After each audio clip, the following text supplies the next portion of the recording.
Good afternoon. Welcome to our session on the defense capabilities of U.S. allies and security partners. My name is Hal Brands. I am a scholar at AEI and a professor at Johns Hopkins University, and it's my pleasure to be able to host this event with the editor and a number of the key contributors to a major new volume on the security capabilities of some of America's most important friends and allies. I will let Gary Schmitt, who edited the book, say a little bit more about its provenance and its overall purpose when he gives his remarks in a few minutes. But just to give some background on this project, it is actually the successor volume to an earlier look at the same subject that was published back in 2013 and was one of the first major studies to look at how the balance of power had changed, not just between the United States and its rivals, but between America's allies and those rivals as well. And it offered a really informative and unsparing look at both some of the opportunities and the challenges that the U.S. allies and partners confronted. I think this update of it, which is titled A Hard Look at Hard Power, is especially timely because the security environment has, if anything, deteriorated further since the time that the first volume was published, and because the issue of regional military balances, whether in Eastern Europe or in East Asia, has simply become more important. And so it's an incredibly timely subject to be looking at, particularly as we think about how US defense policy and national security strategy might evolve under the next administration. And we're very fortunate to have with us a wonderful group of panelists today. So first off, we have Gary Schmitt, who is the editor of this volume and did heroic work in pulling it together. He is a resident scholar in strategic studies and American institutions here at AEI, where he works on national security and longer-term strategic issues affecting America's security at home and abroad. He writes on an incredibly broad and diverse range of issues, from constitutional law to the defense of Taiwan. And you can really see that breadth on display in the opening essay that he contributed to this volume. After Gary introduces the volume, we'll have some comments from Ashley Tellis, who is the Tata Chair for Strategic Affairs and is a senior fellow at the Carnegie Endowment for International Peace. He's one of the country's leading experts on strategic affairs in the Indo-Pacific region. And in an earlier life, he spent time at the State Department and at the National Security Council as well, working on some of these issues in government. After Ashley speaks, we will hear from Toshi Yoshihara, who is a former colleague of mine at the Center for Strategic and Budgetary Assessments, where he is a senior fellow. And before that, he spent a number of years at the Naval War College, and he is one of the world's leading experts on Chinese maritime affairs and issues involving Chinese-Japanese relations and security in the Western Pacific more broadly. So we're very fortunate to have him as well. And then last but not least, we will hear from Olivier Schmitt, who is a professor of political science at the Center for War Studies at the University of Southern Denmark, and is also the director of research and studies at the French Institute of Higher National Defense Studies, and is a leading voice on strategic studies and military affairs within that context. And so the way this will work is that each of our panelists will speak for a few minutes about some subject of particular interest and importance to the volume. Then I will pose a couple of questions to them, but we'd also like to hear questions from those of us who are joining, from those of you who are joining us today. So please use the question and answer function to write in with a question, and we can integrate those into the discussion as well. So without further ado, I will turn it over to Gary. Thanks, Hal. Thanks for the great introduction. And let me thank Ashley and Toshi and Olivier for joining us, and Hal, thanks for being the moderator. As you mentioned, there was a first volume of Hard Power back in 2015, and one reason why I decided to do that volume was because I was somewhat dissatisfied with, when we looked at allied and strategic partners, the kinds of material that were available tended to be disparate and not, they didn't bring particular different allies together in one volume. You also found people talking a lot about maybe particular military issues, leaving off strategic and cultural issues and operational issues. And so I thought there was kind of a need to sort of pull things together that would provide essays on key countries that had this sort of top to bottom account of their militaries and their strategic outlooks. As you mentioned, also 2015 was a kind of a turning point right after 2014 with the invasion of Ukraine, and also the Chinese misbehavior in the South China Sea. So the second volume really is an attempt to sort of bring things up to speed, and it has the virtues. I think if you look at the first volume and look at the second volume, you get a nice comparative account of how things have changed among these key allies. The choice of allies, I think, is a reasonable one. I picked 4, I think, rather key European allies: the UK, France, Germany, and Poland. And in Asia, the other key allies that we chose for the volume are Japan, Australia, and South Korea. What's a little bit unique is then we also have 4 other essays, actually, 3 essays on what I call frontline states: Sweden, Taiwan, and India. And again, with an effort to try to sort of understand in a broader perspective, but also with particulars about what's going on in those countries. And we also have an essay on NATO itself by a former German general, retired, who spent a considerable amount of years in NATO and in the policy planning area. So the real reason for the volume, I think, right now is pretty simple, which is if you looked at the national defense strategy, it makes a point of saying that one of the key strategic advantages the United States has is this global network of allies and partners. I think that's true. But understanding what they can bring to the table militarily, I think and what they can't bring to the table militarily is really important if you're thinking about what strategic planners have to think about when you're talking about sort of the global requirements that the United States military has. So the other part of this puzzle is the necessity for, not only do we have this advantage, but there's a kind of a necessity for these allies and partners, precisely because if you were to look back, for example, I think a really telling point is the national or the defense policy guidance of 2012, where the United States, essentially the Pentagon and the Obama administration essentially said, we have a preeminent military, but we no longer have one that's globally preeminent. And so that means we have to start making choices about theaters of operation. And it wasn't too long after that that the so-called rebalanced Asia took place, with the thought that we would be withdrawing substantially from the Middle East, and also we wouldn't have to worry about Europe.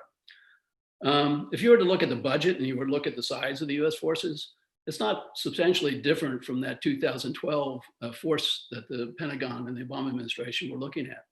So now we have a national security strategy that talks about dealing with revisionist powers: China, Russia, Iran, still dealing with terrorism. But we still have a military that's sized from back in 2012. So this means that the partners and allies that we're working with are even more important today than perhaps they were even when the first volume was published in 2015. So I think there's a kind of a growing necessity to completely understand as fully as possible what our allies and partners can bring to the table and what they're willing to bring to the table. So that's what the book's really about. There's some broader points, but we'll probably should wait to use those for the discussion. Great, thanks, Gary. Why don't we go over to Ashley for a discussion of his contribution to the book? Thank you, Hal. Thank you, Gary. It's a great pleasure to be here with all of you today. I've actually learned a lot from your writings over the years, and so I think of myself as much as a student of your work, as a collaborator in this effort. My chapter focused on surveying the strengths of the Indian military. It was actually a great thing to go back to, because I haven't looked at these issues closely in many years. And let me start by sort of identifying some key themes that go through the chapter. The first theme that is worthy of note is how large the Indian military actually is. The Indian Army is the second largest army in the world in terms of men under arms.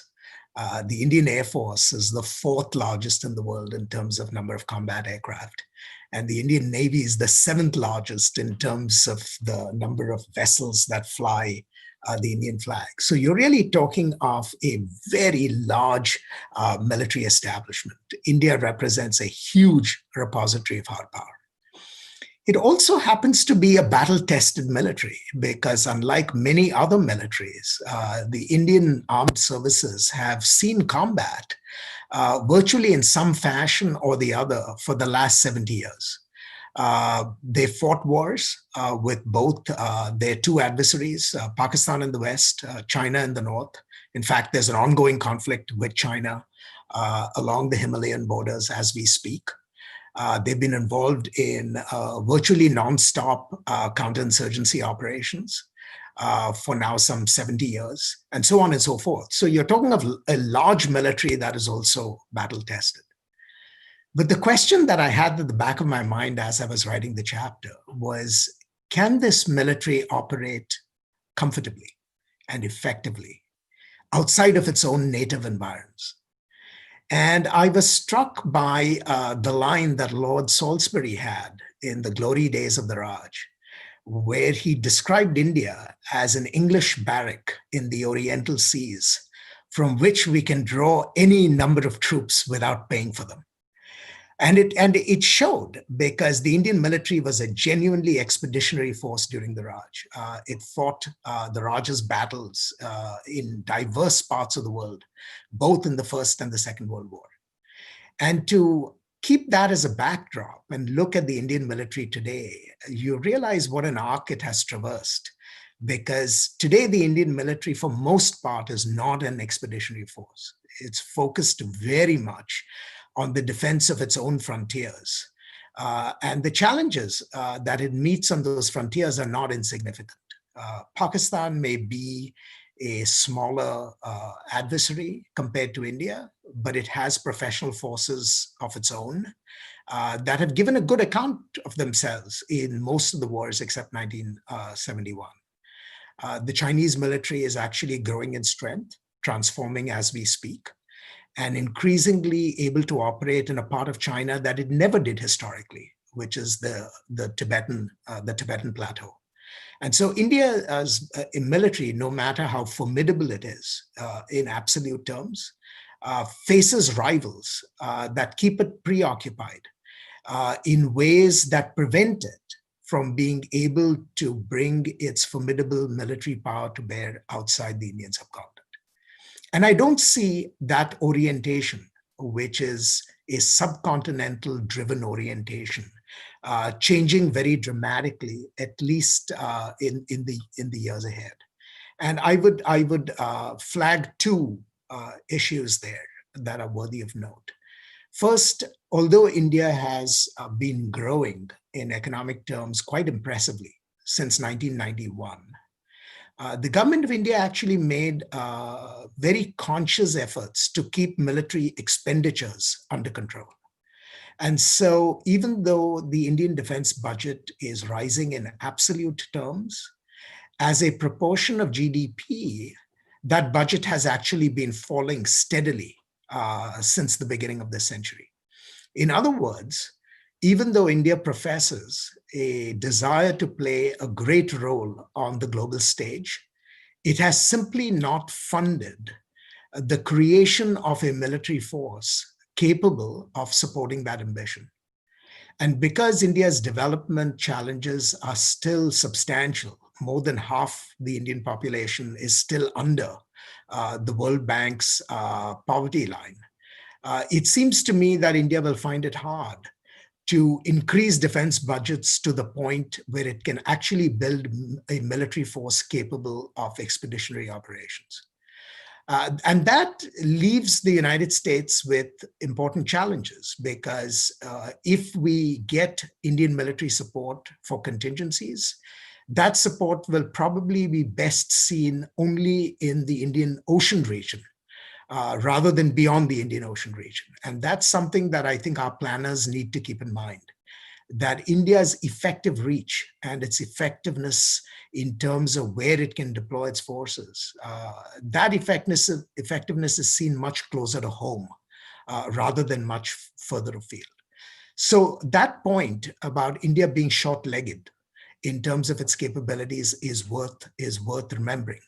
And the prospect of it investing in a major transformation in its armed forces is unlikely because the constraints on the Indian defense budget for developmental reasons are going to persist for a long time to come. The second issue, of course, and I'll come back to this, is India's continuing political hesitations with respect to its strategic partnership. Now, India has certainly crossed one hump, which is the anti-Americanism that colored Indian policymaking for many decades, seems a quaint artifact of the past. But India has not, while it has jettisoned anti-Americanism, it hasn't crossed the bridge of a deep and open embrace of the United States. So this does not mean that India won't cooperate with Washington. It will when its national interests are served.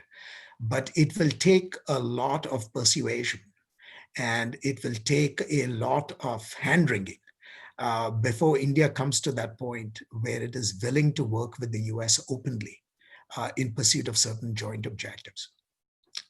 With that as a sort of quick background, let me give you a sort of very succinct survey of the three principal armed forces, what their strengths and what their limitations are. As I mentioned, the Indian Army is very large, but because it faces two formidable adversaries, both Pakistan and China, the 40-odd divisions of the Indian Army are essentially entirely spoken for.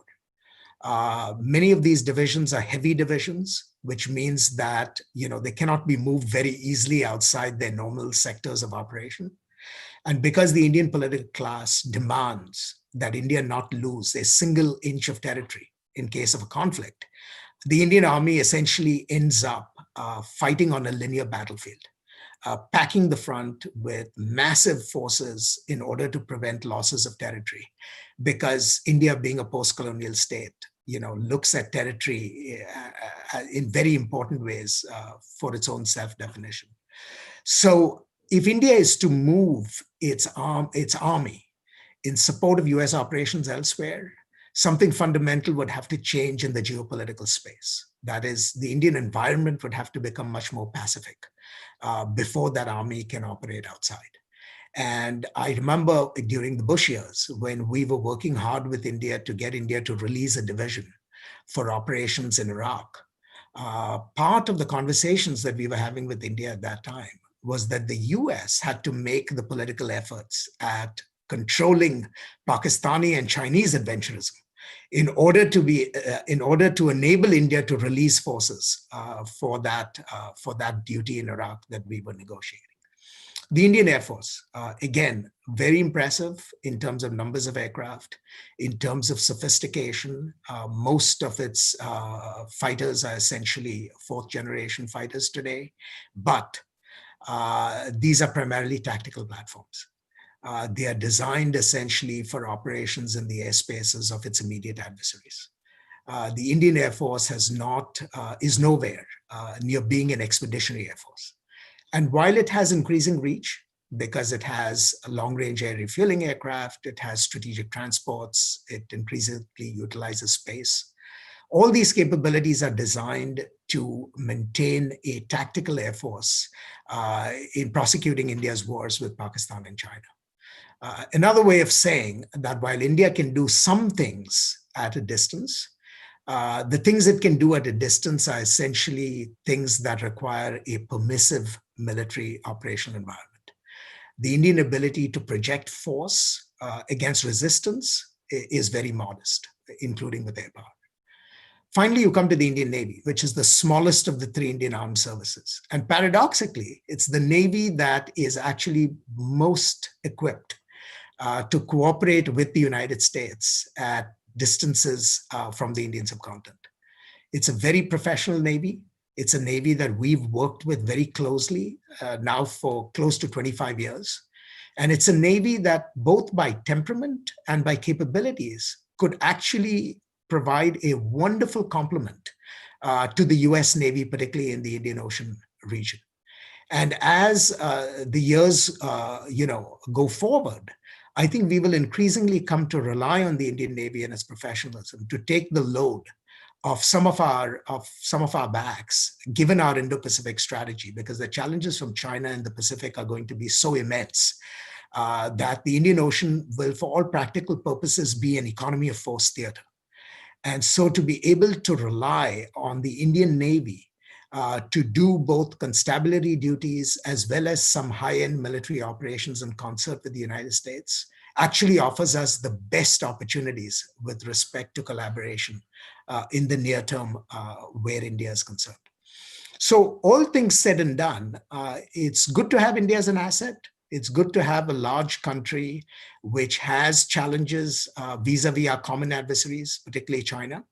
It's good to have a country with battle-tested forces and which is increasingly willing to cooperate with the United States. But I think we need to be sober about our expectations about what India brings to the table.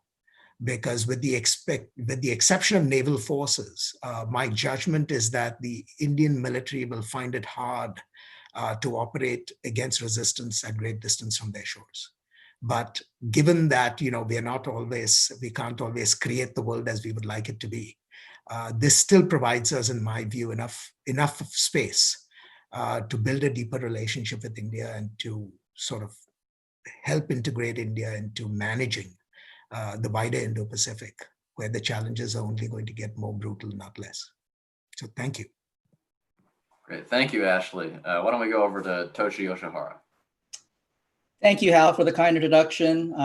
Also wanted to thank Gary for the opportunity to contribute twice to this volume. I was the chapter author on Japan for the first edition, and I think having had the opportunity to do it twice really gave me an opportunity to look at the changes that have taken place, even over a relatively short time period of 5 years.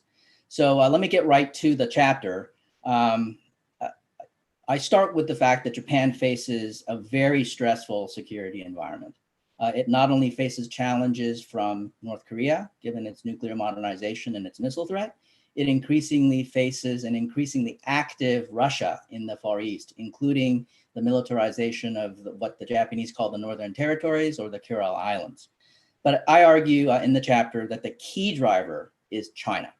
And it's not just the speed and scale of China's military modernization, which is clearly tipping the scale in quantitative and qualitative terms, but it's also that China is pursuing a paramilitary strategy, that China's paramilitary power and non-instruments of power is posing all sorts of challenges around Japan's periphery. I also note that the role reversal in defense spending is nothing short of breathtaking. Japan spent about twice as much in defense compared to China in 1990. By 2018, China spent about 5 times more in defense compared to Japan. This has translated into a dramatic tilt in the military balance in China's favor. In practice, what this means is that Japan must cope with China's peacetime coercion, with China's Coast Guard and maritime militia, as well as regular air and naval sorties passing through the first island chain. All of these things that Japan must respond to, which means that it's imposing an attritional cost on Japanese forces during peacetime. And all of this is taking place even as China's military capacity to impose its will on Japan has substantially increased. And so with that as the backdrop, let me highlight some key highlights of the chapter. So the first section is on the 2018 National Defense Program Guidelines. So it's a defense policy document that provides a sense of Japan's defense priorities and its major military modernization programs. And I think just to showcase how fast things are changing for Japan, there's now already a new NDPG that's under discussion within the Japanese government. But let me just talk about a few key components of the 2018 NDPG. This version significantly calls for the establishment of a multi-domain defense force. And you can tell from the language that this parallels many of the efforts that are underway here in the United States, where many of the military services are talking about multi-domain operations. While lacking in specific detail, the NDPG calls for fusing combat power across all warfighting domains to include space, cyberspace, and across the electromagnetic spectrum. The goal is to ensure that the whole, the self-defense force, is greater than the sum of its parts, the various services, which of course places a huge premium on jointness and collaboration between and among the services. I also wanted to highlight a really interesting aspect of the document. The guidelines hint at the possibility that China might be able to seize command of the seas and of the air over parts of the East China Sea. It raises the prospect that Japan might have to cede command, at least temporarily, and then seek to retake command of the global commons. It also suggests that Japanese defenders would have to then fall back somewhere before surging forward. And so I think even that few sentences that hint at this possible scenario highlights just how much more unforgiving the operational environment has become for Japan. Let me now highlight some of the key items in terms of Japan's modernization program. There are major efforts underway across all of the military services. The Maritime Self-Defense Force continues to introduce very modern and very capable platforms for its undersea and surface fleets. But perhaps the piece of news that's caught the most attention is the prospective conversion of the Izumo-class helicopter carrier to embark F-35B fighter aircraft.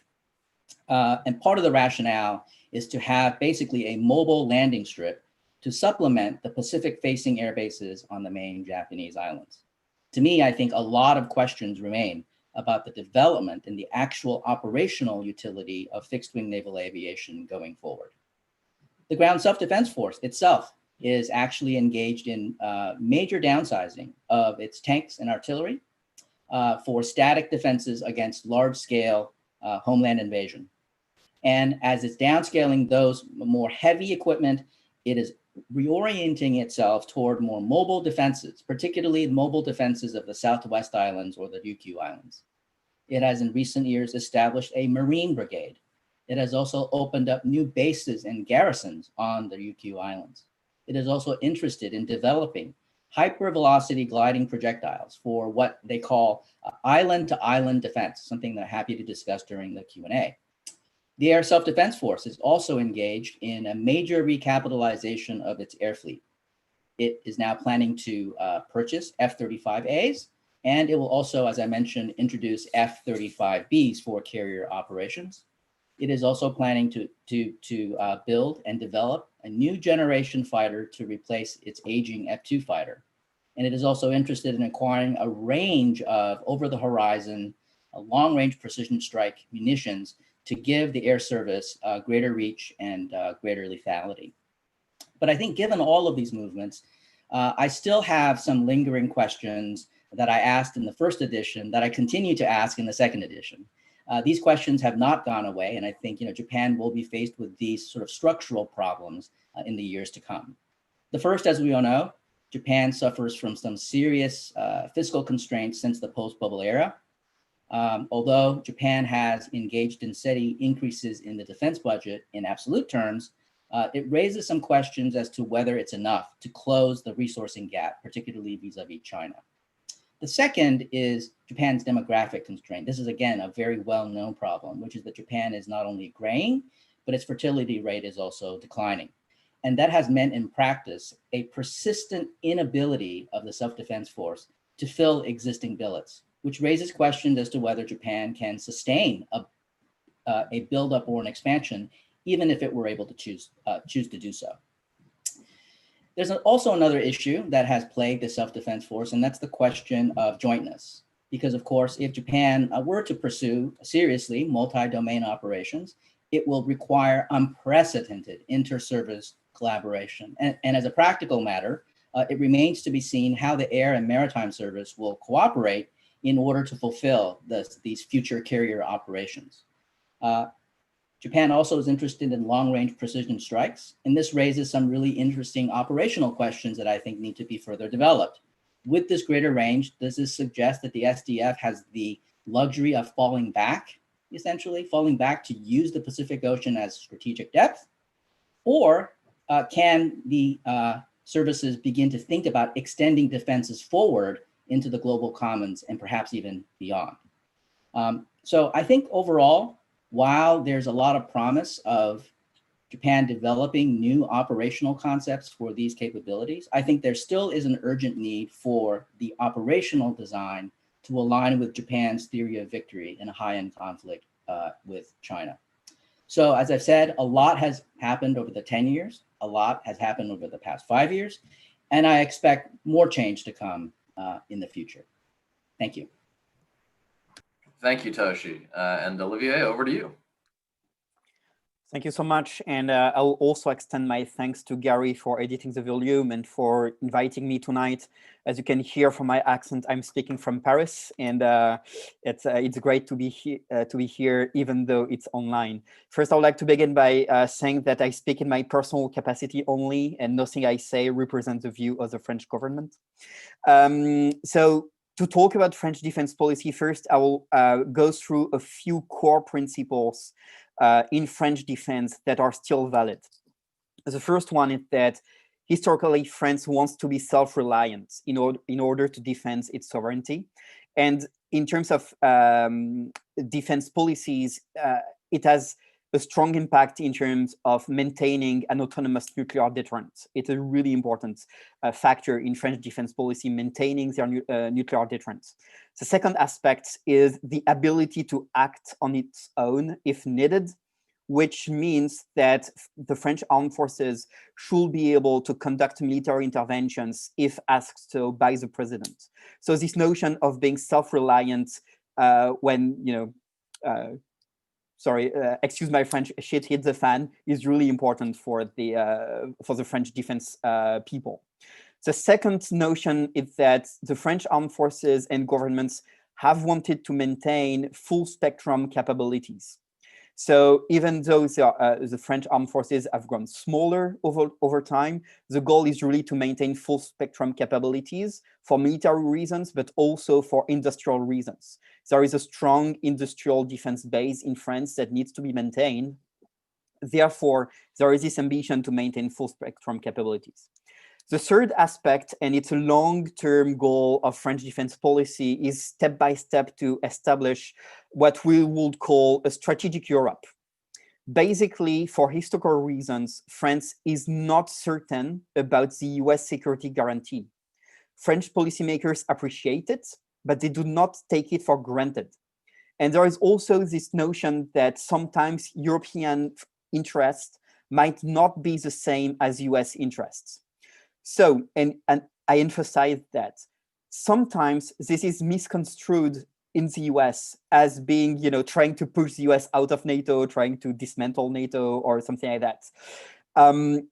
It's mostly saying that we are close allies, but even though we are allies, we are not always aligned in terms of interests.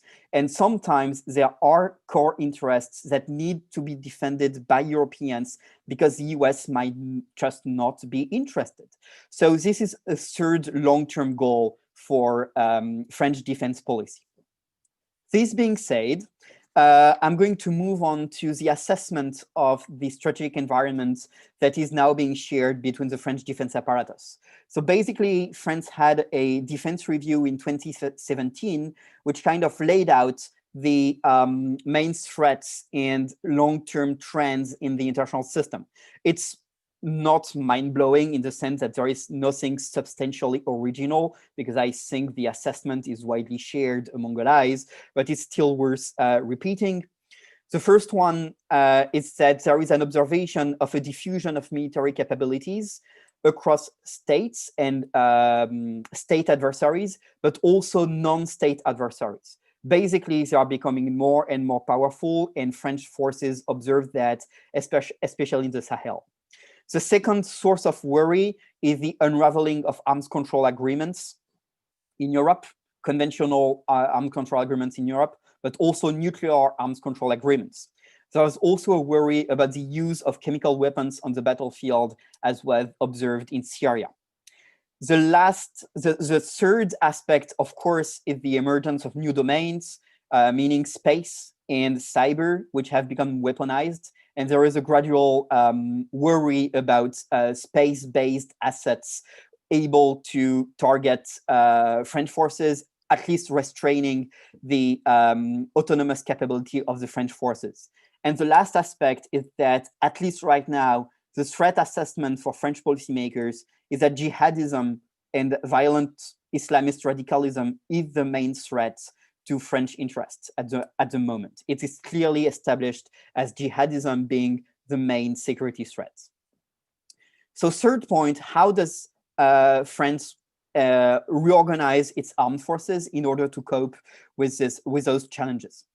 The first thing to realize is that the French armed forces have gone through a constant period of reorganization since the end of the Cold War. There have been cuts after cuts. There have been a structural change, which has been that we moved from a conscription-based armed forces to a professional armed forces in the mid-90s, which had structural impact on the overall on the overall model.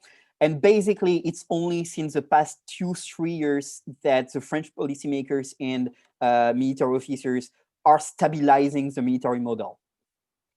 And it's only since the past 2-3 years that budgets have been on the rise. And just last week, the programming law for the armed forces was adopted, and the budget is still on the rise as scheduled, even though there was the COVID-19 crisis. So there is a momentum of stabilizing and recapitalizing the French armed forces at the moment. So how is that declined by service? I think the core aspect is that all the services are modernizing at the moment. The army is adopting what they called Scorpio, which is basically a network-centric system, allowing them to connect the different assets in order to conduct distributed warfare. This model is developed in strong partnership and cooperation with Belgium. And it's quite impressive because we see a gradual integration of French and Belgian forces, because both are adopted this technological model, and it has led to increased cooperation. The French army is right now organized around 2 divisions of 25,000 soldiers each. And there is a sense of, after 15 years of counterinsurgency, high intensity warfare is back. So that's what everyone is talking about at the moment, how to prepare the French army for high intensity warfare. The Navy is also modernizing. The most visible elements of modernization at the moment is replacing the attack submarines. But we also started developing the plan for new aircraft carrier, which will replace the Charles de Gaulle by 2030-ish, something like that. The Navy is what we call a blue Navy. So it has global ambitions. It is supposed to, because France has overseas territories, it has worldwide interest in securing the sea lines of communications. So the Navy is calibrated in order to be a blue Navy. And the Air Force is developing its new future combat air system in partnership with Germany and Spain, which will, a bit like in the US and the UK, be a system of systems, trying to integrate a number of assets in order to conduct, once again, high-intensity military operations. After talking about modernization, I would like to talk a bit about the contradiction and the tensions in French defense policy. The first one is a tension between full spectrum capabilities and nuclear capabilities, because both of them are expensive, and it has led the French armed forces to be full spectrum, but also what I will call kind of bonsai armed forces. We have all kinds of capabilities, but very little individually, each of them in small numbers. So having these broad ambitions creates this tension between full spectrum capabilities and nuclear capabilities. The second tension is between this ambition of being autonomous, but also the need to operate with allies, especially US in case of high intensity warfare, but we appreciate the US help in the Sahel, but also European allies, because they are seen sometimes as constraining strategic autonomy, which basically leads to the accusation of French arrogance of you don't, our allies are annoying. They don't always do what we want them to do, which I think is also a US problem, I suppose.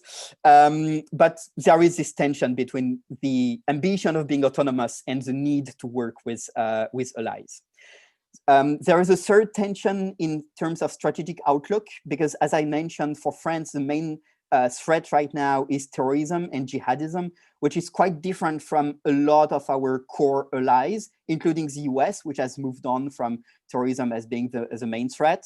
And a lot of our NATO allies are, of course, focused on Russia, which for us is a threat that needs to be deterred, but can be managed, which is not the same threat assessment as a number of our allies and partners are making. So there is a tension between our own threat assessment and the threat assessment of our core allies. Another tension is a tension between mass and high technology. As you all know, high technology is expensive. And I mentioned that France wants to maintain access to those high technologies, but high intensity warfare requires a degree of mass on the battlefield, because there will be losses. And all the services at the moment are talking about developing mass and making sure that we have mass on the battlefield. None of them has squared the circle of paying for the shining gears and having a lot of them. I haven't seen any convincing plan at the moment.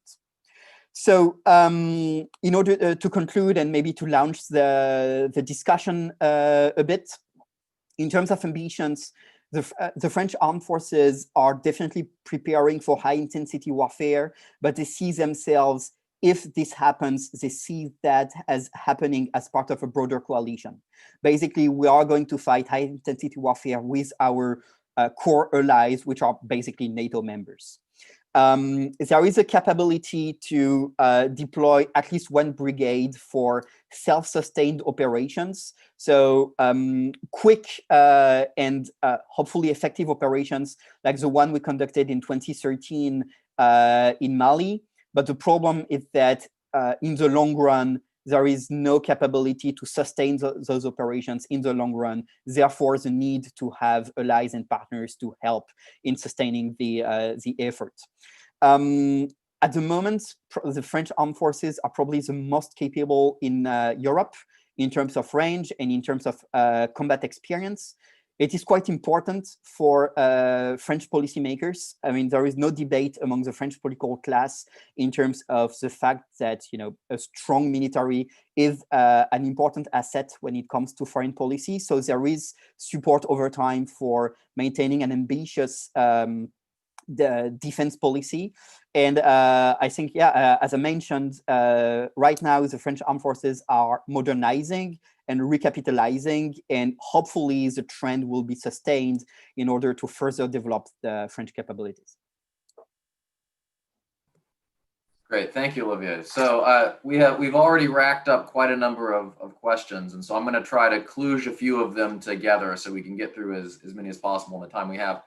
So here's an overarching question, and Gary, maybe you could take first crack at this one, but anyone else who's interested can hop in as well.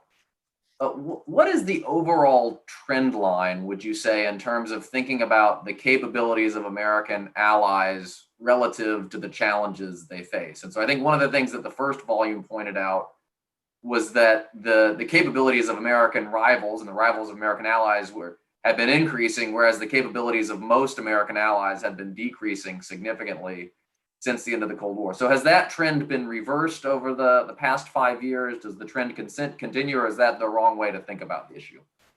No, I think it's a good way to begin the discussion, because I think when you look across, when I was struck by, when you look at all the essays, all the allies have increased their spending, and some considerably. I mean, we always kid about the Germans, but the truth is the Germans are spending about 35-40% more than they were 3 or 4 years ago. The Swedes are spending over the past decade 85% more. So the trend lines in that regard are up. But the problem is the problems they face have also increased. And so they were playing catch up to begin with. And the other thing that comes through in almost all the essays is the trend lines for the allies in terms of capabilities is going up, but it's still well short of what even they think they need. So there's a gap that still exists. And then just as part of the last part of the discussion, both Toshi and Olivier talked about, part of the problem is that when the gap is what it is, it makes it even harder to move capacity into, or move capabilities into real capacity. So this issue of mass is also hanging out there with virtually every ally. So let me pick up on that and ask a question I think will cut across the expertise of this group. And so obviously the question of what the United States and its allies can do to meet a given threat is a function not simply of capability, but of will and political cooperation as well. And so one of the issues that has come up in recent years, particularly with respect to Europe, is the question of how the US security commitment is perceived, the solidity of that commitment. And perhaps Olivier might be able to talk to that. The flip side of it being the extent to which major European powers would or would not be willing to help the United States in some significant contingency, a question that's been spurred by polling on issues of, for instance, whether people in Germany or France would favor intervening in a Baltic contingency. On the other side of the world, one of the limitations that the US and its partners and allies have faced is that there are fewer structures for multilateral cooperation than there are obviously in Europe. And so maybe Ashley and Toshi could speak to this point. What are the prospects in the coming years for more of a multilateral approach to confronting security challenges and potentially military operations there? So Olivier, why don't we start with you and then we'll go to Toshi and Ashley. Sure, thanks.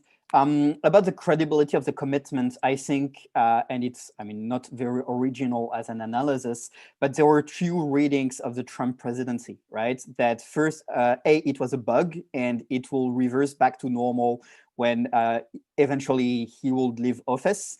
B, and it was mostly the French understanding of it, that it was not a bug, it was a long-term trend. And even though the US are a core ally, and there is no doubt about that, as I mentioned, there is a need sometimes to be prepared for contingencies that the US will just not be interested in. And this reading is a long-term French reading, but it was also informed by the non-intervention in Syria in 2013, when France was surprised that the United States actually did not participate in a potential attack against the Assad regime after it used chemical weapons. So there has been a trend in terms of we like working with the US. I think the French cooperation with the US armed forces has been excellent over the past 10 years. There is no doubt about that. Our military likes it, but at least in France, there is a sense that sometimes we need to get ready for something else. So now that Donald Trump seems to have lost the presidency, and assuming that he will leave office by January 21st, I think it will spur a new round of debates in Europe in terms of, okay, how do we approach the relationship with the US? I'm sure that the Germans are really relieved not to be treated as a foe anymore. Well, hopefully, but I think, yeah, there needs to be a new transatlantic discussion about what the relationship should be and how can the allies contribute and vice versa.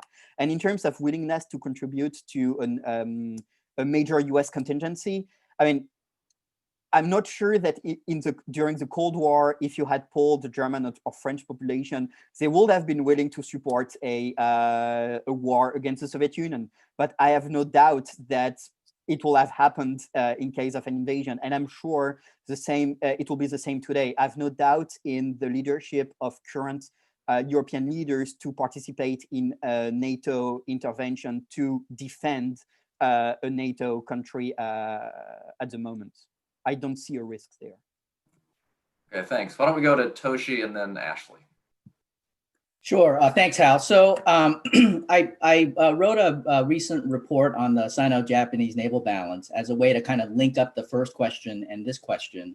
And I think I caused a bit of a stir when I made the case that given current trends, Japan is likely to be left permanently behind by China in terms of military power, particularly naval power. And I think what this requires is firstly, to consider whether Japan needs to reduce some of its commitments in the post-Cold War period. I think a lot of the extra regional missions, constabulary missions outside of Japan's neighborhood may have to be pared back in order for Japan to, I think, focus now, swing back basically to the Western Pacific.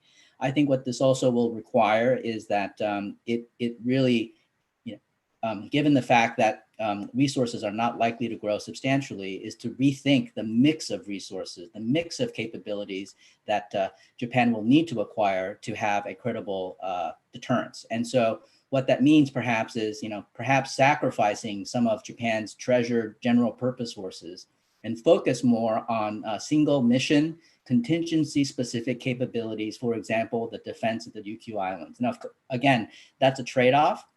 It's not just a trade-off in terms of resources, it's going to be a trade-off in terms of turning Japan's back a little bit from sort of its quest to become a more normal nation, to be, to have a general purpose force to show the flag. So I think there are going to be some sacrifices that will have to be made in terms of resources. And then the third thing is, I think the point that you raised, which is that it needs to adopt a coalitional approach. And I think what we're seeing with Japan in peacetime is an effort to engage in capacity building, transference of a variety of capabilities to the frontline states along the Western Pacific, as well as its growing openness to articulate a vision of an open, free and open region, as well as a growing willingness to engage in things like the Quad, that will sort of create an overlapping network of relationships, security, and otherwise, that will sort of strengthen a coalition against China's rise. And I think finally, more controversially, is that, Japan probably needs to rethink its the spear and shield bargain with the United States, which is, to what extent should Tokyo reconceive the role of the shield? Should it be more sort of a bit more forward leaning, a bit more offensively oriented, both in peacetime and in wartime, with, of course, the expectation that the United States would play a very important role there as well. Let me expand the theme that Toshi began, sort of looking at the geopolitical question, right? I think it would be highly unlikely that we would get a genuinely multilateral solution, at least in the Indo-Pacific space, to dealing with the military problems posed by China. And it's really China what it's all about. I don't see Russia as being a significant player, at least for some time. Several things have to happen if we have to get a multilateral solution. First, it's really only 4 countries. The United States, Japan, Australia, and India that have the heft collectively to form a multilateral security network with military implications. So you will get different kinds of multilateral groupings, some on broad Asian politics, trade issues, and so on and so forth. But if you're talking of security management, it really comes down to these 4, with other players sort of on the periphery playing bit roles. So you could imagine a role for Taiwan, you could imagine a role for Vietnam, even a role for Singapore. But to imagine this being a coherent grouping, the 4, that would work together to create a genuinely cooperative strategic response to China, I think it is far, far away. 2 things have to happen there. First, as Toshi pointed out, the bilateral alliances that the US has, at least with Japan and Australia, have to be reconfigured so that they're not simply alliances that require the US to come to the assistance of its allies, but its allies equally coming to the assistance of the United States. So the fundamental asymmetry today in Asian alliances has to be corrected to something that is more, that approximates more meaningfully collective defense. The second has to do with genuinely joint planning in a coalition. Right now, our engagement with Japan, our engagement with Australia is really driven through bilateral calculations. What does this mean for genuine coalition planning? And I'm not even talking about India right now, because India is so far behind that it would take literally a revolution, both in Indian thinking and in Indian capacities outside of the naval realm to be part of this effort. But even with our allies, even with Japan and Australia, we do not have a coalitional approach to dealing with Japan. So my view is that if we have to put money in this business, we should be putting money in sort of first working with our allies to rethink the terms of the bargain. If we do not have that political agreement, that the allies will be as responsible as we are for coming to their defense, then I don't think there is hope for a multilateral solution. But I don't think all is lost, because the allies do want us in the region. We do have enormous capabilities. There's much work to be done.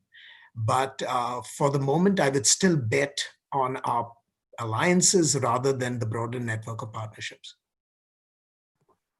So Gary, this one is for you, I think, and it comes from one of our listeners today. Some allies have said informally they are reconsidering the composition of their defense programs in light of the perceived pullback of US commitments, i.e., why buy so many F-35s if now they have to spend more on warning and other defense requirements to compensate for less reliance on the US? Is this a major factor in your opinion? Well, yes and no. I mean, it would be one thing if you saw the budgets being sufficient for buying what they're already talking about buying, but they're not. I mean, the budgets are way behind actually their own procurement plans.